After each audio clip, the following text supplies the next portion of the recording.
Vamos lá. Let's start with the word work.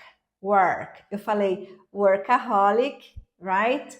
In English, work. Como é que eu formo esse W em inglês? Olha como é diferente. Work, work.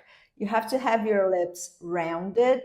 Eu sempre falo, você tem que deixar sua boca como se você fosse jogar um beijo. Work, work, work.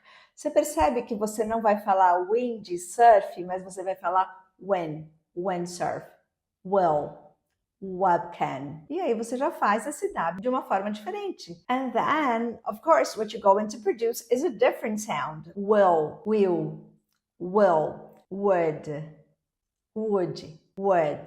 work, walk. You see, it's different. She walked for hours. She works a lot. She works a lot. Yes, I would. Yes,